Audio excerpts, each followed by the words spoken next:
Olá pessoal, tudo bem? Eu espero que sim. Vamos iniciar aqui mais uma aula que tem por tema sangue, linfa e sistema imunitário. Para nós entender nosso tema, nós precisamos inicialmente entender o que é tecido hematopoético. O tecido hematopoético nada mais é do que o tecido responsável pela produção de células sanguíneas e linfa. Eles são divididos em dois grupos, que é a medula óssea e o tecido linfático. A medula óssea, ela é fabricada no interior de ossos longos, como costela e o fêmur, como está a ilustração aqui ao lado. Na medula óssea, podemos encontrar as chamadas de células-troncos, que são células capazes de se originar em qualquer outra célula, inclusive até usada no tratamento de leucemia, pacientes com leucemia, devido a essa capacidade de substituir e estimular o organismo a produzir novas células saudáveis. No embrião, a maioria dos ossos tem essa capacidade, só que à medida que eles vão crescendo, vai perdendo a capacidade de produzir glóbulos e passando então a acumular gorduras nesse local e chamando-se então de medula óssea amarela. E o tecido linfático, gente? O tecido linfático, ele é rico em células reticulares e de defesa, como os linfócitos, os plasmocitos e os macrófagos, que têm um importante papel de nos proteger. E eles são encontrados nos órgãos de defesa, como o tim, o baços, os linfônodos, entre outros. No sistema linfático, ele faz comunicação direta com o sistema circulatório. Então, para o nosso organismo trabalhar de forma eficiente, ele produz cerca de 4 a 8 litros de um líquido chamado de intersticial. Esse líquido, esse excesso, é chamado de linfa, tá? Que é recolhido pelos vasos linfáticos, representado aqui na figurinha, esses vasos verdes, e devolvido ao sangue. Ele tem um papel o linfa tem o papel de absorver gorduras no intestino e recolher linfócitos dos linfônodos. Okay? Já os órgãos linfáticos, eles têm o papel de fazer uma espécie de drenagem do linfa, removendo impurezas e bactérias. E o sangue, gente, o mais conhecido. O sangue, ele é um tipo de tecido muito especial que garante a oxigenação e a nutrição do nosso organismo e também tem o papel de levar células de defesa, ajudando no nosso mecanismo de defesa. Então, o sangue é formado por uma matriz extracelular líquida, no qual são divididos em duas partes, que é 55% é formada pelo plasma, que é uma espécie de água do sangue, e os outros 45% é formado pelos elementos figurados, que são as hemácias, os leucócitos e as plaquetas. Para nós ter essa separação do sangue, porque tudo é vermelho, de princípio, quando é recolhido, a gente leva o sangue à centrifugadora e logo após nós temos essa separação, como está ilustrada na imagem. Agora vamos falar sobre os elementos figurados de forma mais separada, começando por as hemácias. As hemácias são células do sangue, sanguíneas, chamadas também de glóbulos vermelhos. Elas são as responsáveis pelo transporte de oxigênio no nosso organismo. E para isso ela desenvolveu algumas características para melhor desempenhar seu papel, como perder o seu núcleo, se tornando anuclear e adquirindo o formato de disco bicovárico, que vai aumentar a sua flexibilidade, garantindo também a melhor absorção e eliminação de gases. Então, as hemácias também ela tem cerca de 120 dias de vida. Logo após 120, ela é destruída no fígado ou no baço. Apresenta essa coloração vermelha devido à presença de hemoglobina e seu formato ou quantidade inadequada ela acometem doenças como a anemia. Lá os leucócitos, né, são células do nosso sistema de defesa, nossa espécie de exército defensor, que matam a célula o antígeno invasor. E então eles são divididos em 5 tipos, né? Que são os basófilos, que é responsável pela reação alérgica, graças ao estímulo pela liberação da histamina. Temos o eosinofilos, que defende o nosso organismo contra vermes e parasitas, liberando substâncias químicas sobre eles, matando. Temos os neutrofilos, que é a nossa primeira linhagem de defesa, tá? E eles estão presentes no processo inflamatório. Exemplo, uma criança andando descalço, entrou um espinho no pé e não foi removido. Então começa um processo inflamatório ali, ficando vermelho, dolorido, quente, inchado. Então essa é a presença dos neutrofilos trabalhando. Já o monocitos, ele é uma espécie de transformes, né? Sai do sangue, se transforma em macrófagos e fagocita a célula invasora ali ou a célula morta. E os linfócitos são as células do sistema de defesa do nosso corpo e está dividido em 2 tipos, T e B, que nós iremos falar um pouquinho deles logo mais à frente. Por último, do nosso elemento figurado, nós temos as plaquetas, que as plaquetas é uma espécie de aranha que tem por função prevenir ou interromper hemorragias, como quando há um sangramento no local, as plaquetas saem, né? Começa o sangramento, elas já começam a se acumular naquele local daquele corte, fazendo uma espécie de tampão ou rede, eliminando substâncias, fazendo com que os vasos sanguíneos daquele local se contraem, diminuindo o fluxo sanguíneo e fazendo assim atuar a coagulação do sangue e o estancamento. E o sistema imunológico, gente? O sistema imunológico ele é formado por uma grande quantidade de células e moléculas responsáveis por reconhecer um antígeno e desencadear uma resposta imunitária. Tá?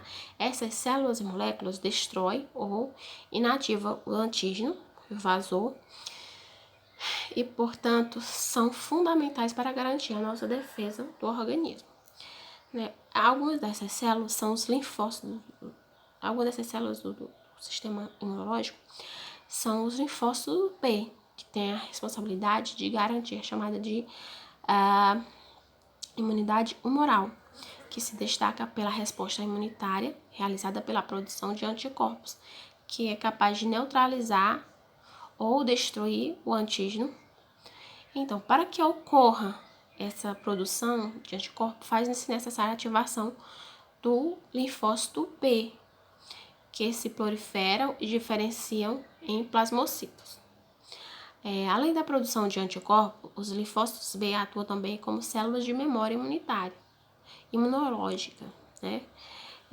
Essas células são capazes de reagir rapidamente a uma nova infecção com o mesmo antígeno. Tipo, gripei, né? Os linfócitos B atuam no meu organismo, começando a combater aquele vírus e já criar células de memórias. Então, beleza, acabou o combate, os linfócitos B venceram. Quando eu entrar novamente em contato com esse vírus, meus anticorpos, né, as células de memória, já vão reconhecer, já vão combater. Então, eu vou combater o antígeno antes mesmo de adoecer. Isso é o que acontece com as vacinas, né? O estímulo das vacinas. Já o linfócito T, né, são originados como as outras células do sistema, células sanguíneas na medula óssea, e elas saem em direção ao timo. E é lá que acontece a maturação, que eles passam a se diferenciar entre célula T help, célula T supressora e célula T citóxica. A célula T help ela garante a diferenciação dos linfócitos B em plasmocito, sendo, portanto, importante para a produção de anticorpos, enquanto o linfócito T supressores finalizam a resposta humoral, ou seja, passam a produzir anticorpos. Já os linfócitos citóxicos, eles garantem a morte dessas células, né? E aí eles passam a produzir proteínas que abrem a membrana plasmática e induz a célula a entrar em apoptose. E as vacinas, gente? As vacinas e os soros de defesa. As vacinas, os soros, são antígenos que atuam como imunizante, porém são usados em ocasiões diferentes, tá? Eles têm um objetivo, que é proteger nosso corpo contra substâncias estranhas, né? Agentes estranhos. Os dois são fabricados a partir de organismo vivo, então são chamados de imunobiológicos. Vamos falar agora um pouquinho só sobre a vacina, tá? As vacinas são usadas como uma forma de prevenção, tá? Que estimula o organismo a produzir anticorpos, como eu falei. Ele injeta um antígeno, seja ele morto, ou seja ele que chamamos de atenuados ou inativos, né, que perdeu sua capacidade de gerar doenças, então injeta no corpo humano e o corpo humano passa a produzir o anticorpos, né, contra aquela doença. E ela é chamada de imunização ativa, tá? Como já disse, né, quando já adquirimos a resposta imunológica, injetando esse anticorpo no nosso organismo, né, adquirindo as células de memória, então passamos até, quando entrarmos em contato com esse antígeno de novo, já passamos a ter uma resposta mais rápida, antes mesmo que nós venhamos a adoecer, né? Ele já elimina rapidamente. E o soro? Então, o soro, faltando aqui um pouquinho sobre as vacinas, vamos dizer assim, prevenção, tá? Uma resposta demora um certo tempo para ter uma resposta imunológica, enquanto os soros, ela atua como um remédio, vamos dizer assim, resposta imediata, não dá tempo para produzir anticorpos, né? Então, ele possui uma imunização passiva, vamos dizer, de imediato, né? Vamos dizer, como é os casos dos soros para cobra, foi picado por escorpião, beleza, soro. Foi picado por a cobra, soro, porque não dá tempo de injetar a vacina para poder gerar anticorpos, né? Algo bem interessante sobre os soros são que eles são conhecidos principalmente pela sua capacidade, né, de tratamento de peçonha, como estamos falando, aranha, cobra, escorpião, mas também eles conseguem tratar, né, algumas toxinas de bactérias e rejeição de órgãos em caso de transplante, tá? Perdão, gente. Os soros são usados também, como já falei, casos rápidos, né, a produção já de imediato, e isso faz com que, como é que é feito esse soro? Ele pega o veneno da cobra, da aranha, enfim, injeta em outro ser vivo, que geralmente é usado o cavalo. Daí o cavalo passa a desenvolver anticorpos, né, contra aquele antígeno, aquele veneno. E aí faz a centrifugação, separa as hemácias do cavalo e coloca junto da mistura atenuada a soluçãozinha para o soro. E depois é injetado diretamente no paciente. E assim nós temos a eficiência, né? Lembrando que a vacina só precisa tomar uma vez e você está imunizado. Já o soro, se você tiver 50 acidentes com cobras, você vai precisar tomar 50 soros. Temos aqui a diferenciação entre vacinas e soro. A vacina, ela é usada como modo de prevenção. O soro é para cura, é imediato. A vacina contém antígenos inativos ou inatenuados e já os soros contém anticorpos preparados previamente. A vacina tem uma imunização ativa, enquanto o soro é a imunização passiva. E essa foi nossa aula de hoje. Espero que tenham gostado, que tenha esclarecido todas as suas dúvidas. Caso tenha alguma dúvida, nos procure, viu? Ficamos por aqui. Até a próxima, gente. Tchau!